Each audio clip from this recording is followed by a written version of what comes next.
Hello and welcome to the radiotimes.com Doctor Who podcast. I'm Hugh Fullerton. I'm Morgan Jeffrey. And this week we're talking about not the Doctor. We talk about the Doctor every week. This week we're talking about people who are almost the Doctor. Morgan, do you want to explain what I mean? So we were talking about how there are a few, well, more than a few figures in Doctor Who history, just even if you only consider the television series, who are sort of the Doctor, but aren't the Doctor. I'm not sure if I'm in any way clarifying this at all, but basically our conversation spun off from something that Stephen Moffat revealed recently, right? Yes, exactly. So writing in Doctor Who magazine, basically Stephen Moffat and Russell Davies were chatting about their time as showrunners on Doctor Who. And one of the things they chatted about was Stephen Moffat's episodes, Silence in the Library, Forest of the Dead. And there's a bit of a revelation there. And I'm not going to go into all of it. You can read about it on radiotimes.com, little plug there. Read the article. But basically the idea is that you find out that Colin Salmon's character from that episode, Dr. Moon, is actually sort of the Doctor, in that the idea is that River is the Doctor's widow from far in the future.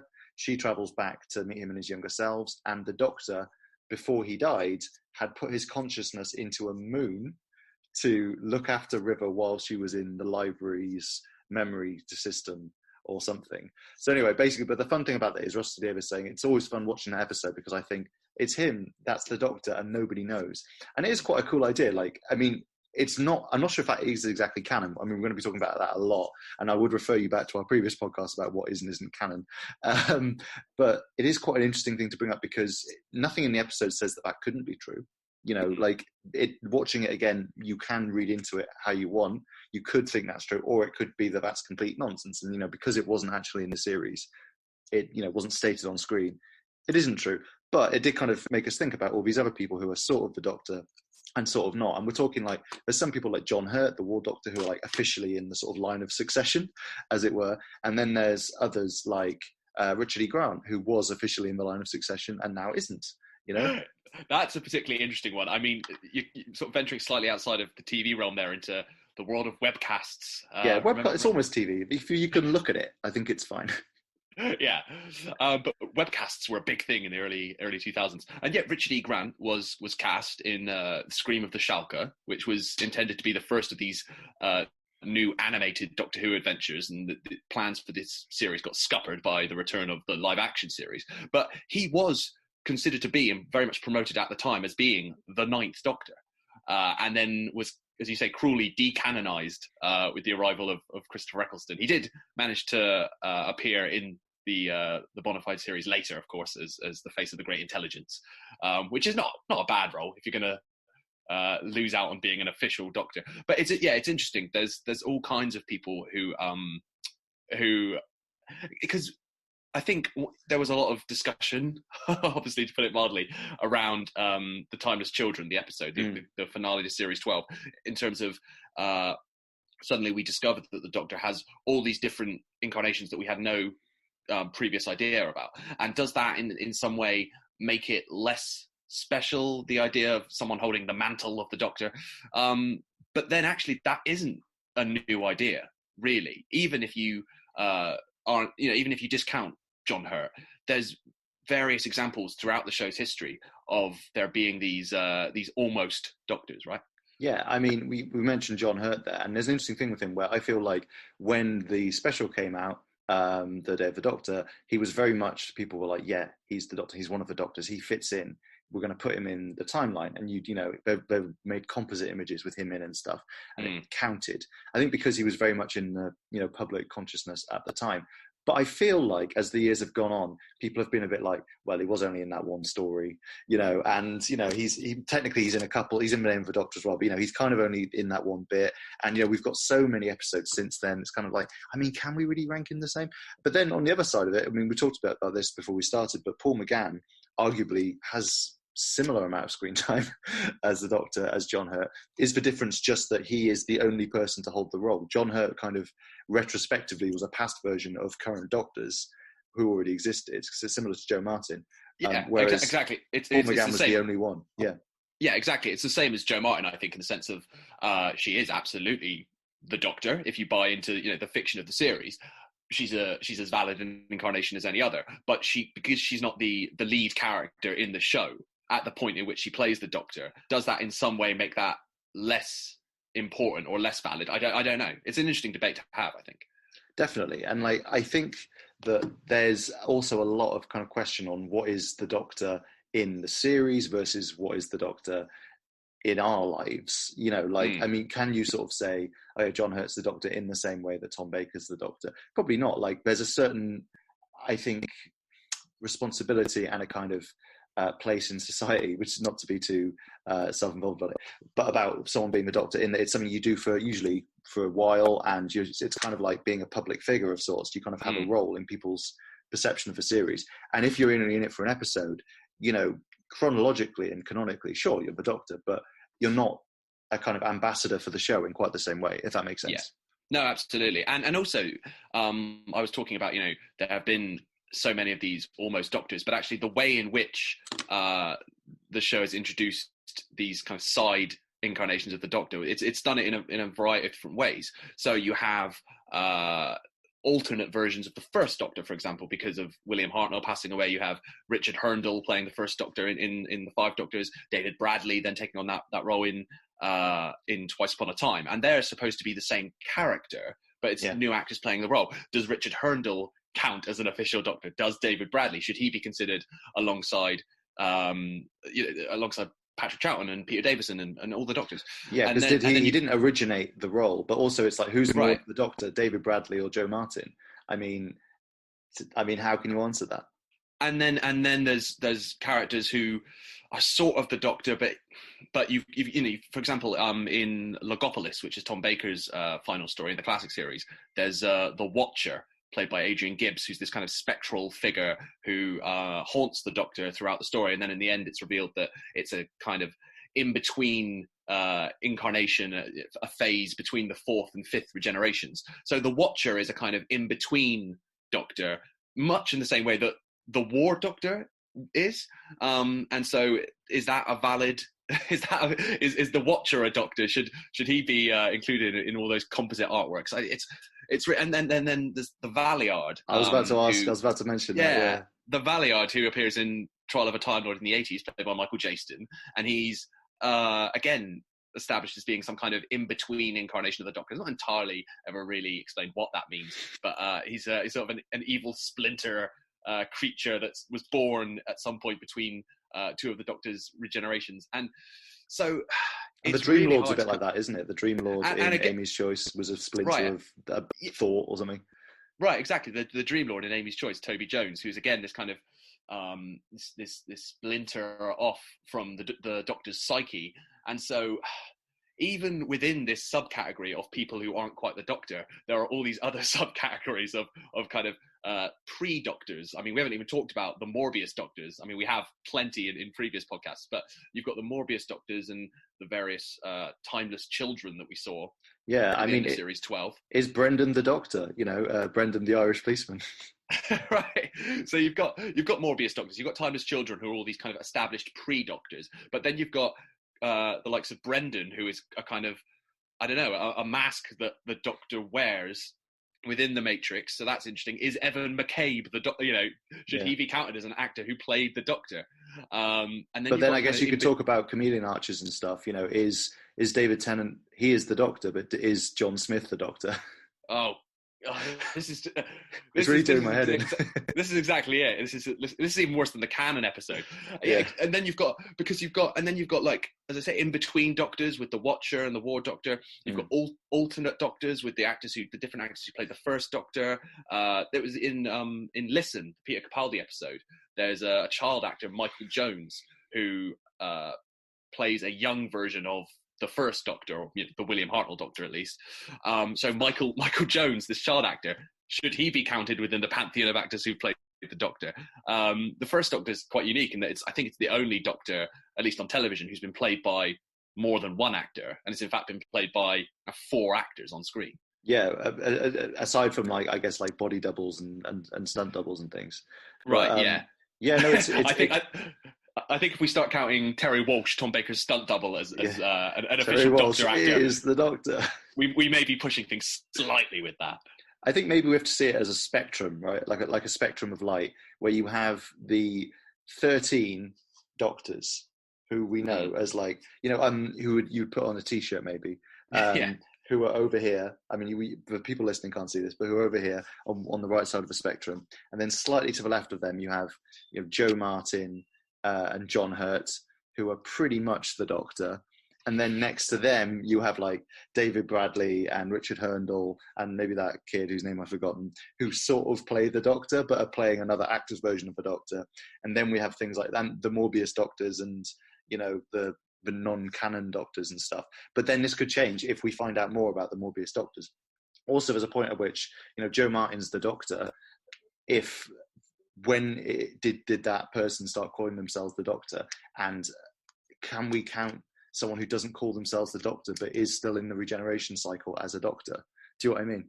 Yeah, no, they don't bear the title of the Doctor. So again, that was one of the arguments for William Hartnell still being the first Doctor, although actually Joe Martin. But Joe Martin goes by the Doctor, so no, that doesn't work either. But at least that with the timeless children, those incarnations you see, initially when they're very young, you could make an argument that they are not playing the Doctor because the character at that point hasn't assumed that mantle. And equally, I guess that applies to the Valiard and the Dream Lord and Brendan.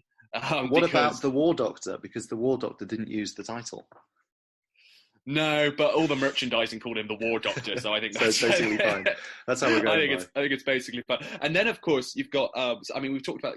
You've got the pre-Doctors, these kind of pre-Hartnell Doctors, which fall outside of the official agreed canon. And then you've got these sort of in-between incarnations. And then you've got these alternate incarnations. Then you've got these kind of dark splinters off of the Doctor's personality, like the Valiard, like the Dream Lord. But then you've got future Doctors, which is a whole other thing, because the character that Tom Baker plays in the Day of the Doctor, of course, the Curator special, the Curator is implied to be.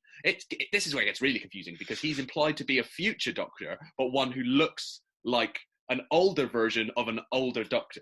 Yeah, because apparently what the Doctor does after he reaches his last incarnation or her last incarnation is just sort of flip the switch, and suddenly is just old versions of past lives or something.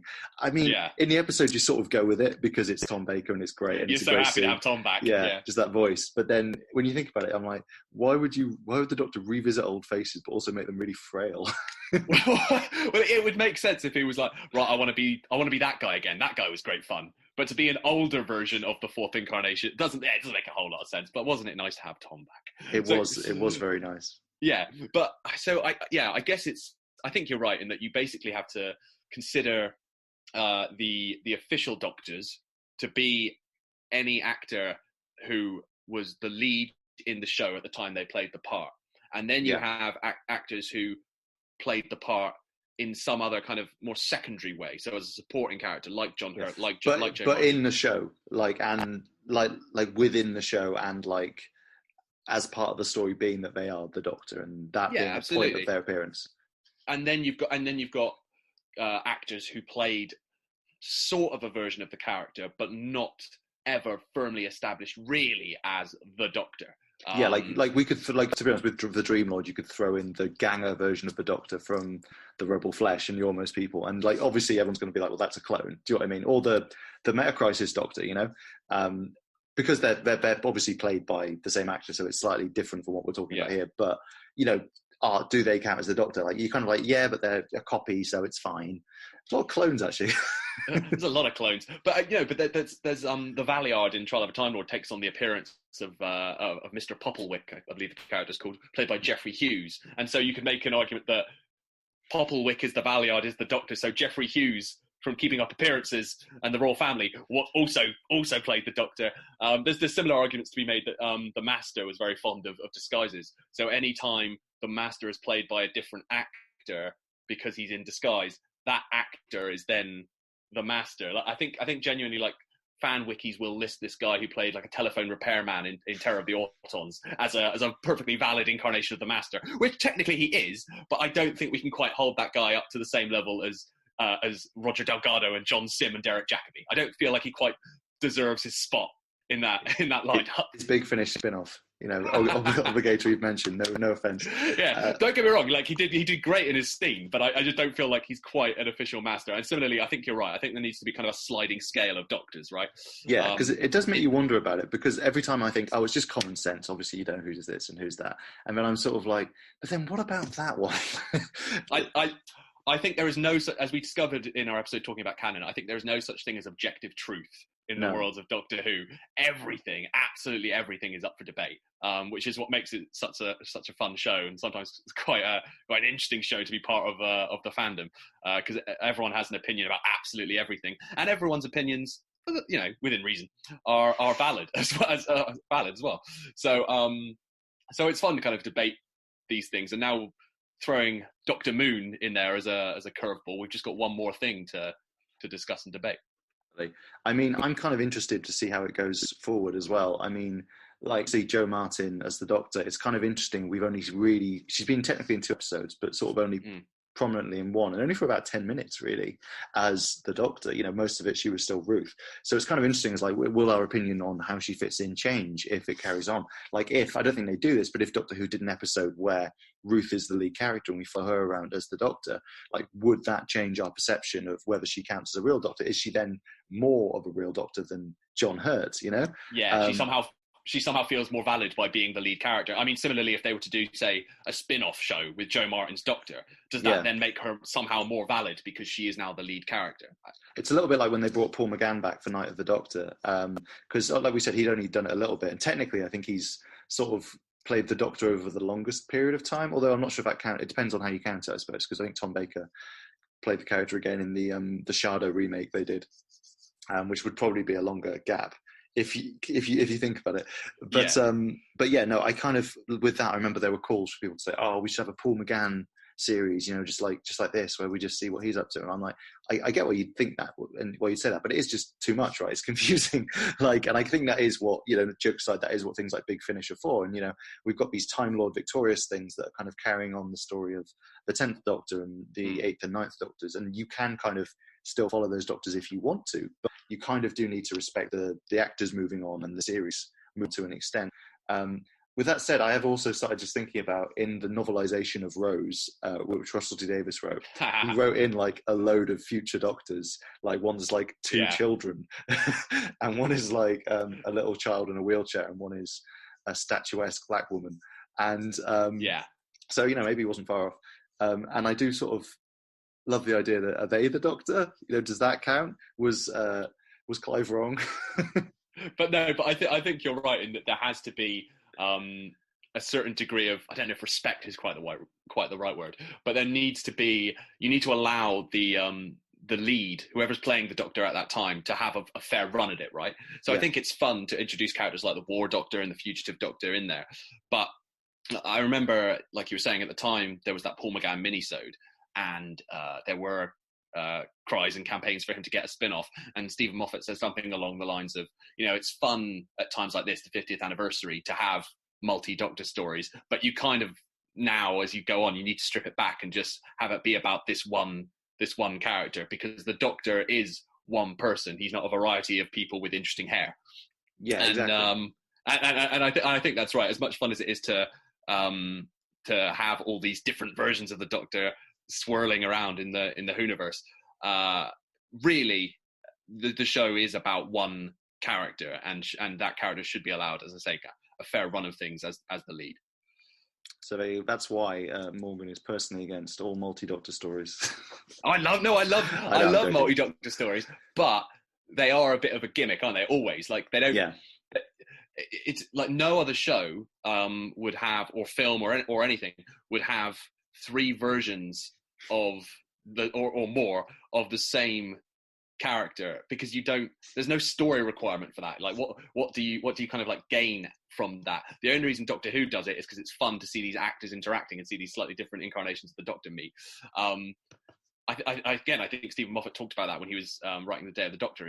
It's tough to come up with a genuinely interesting plot reason why you would need to have 3 versions or more of the same person in the room, and kind of on a character level, like, what can you explore with that?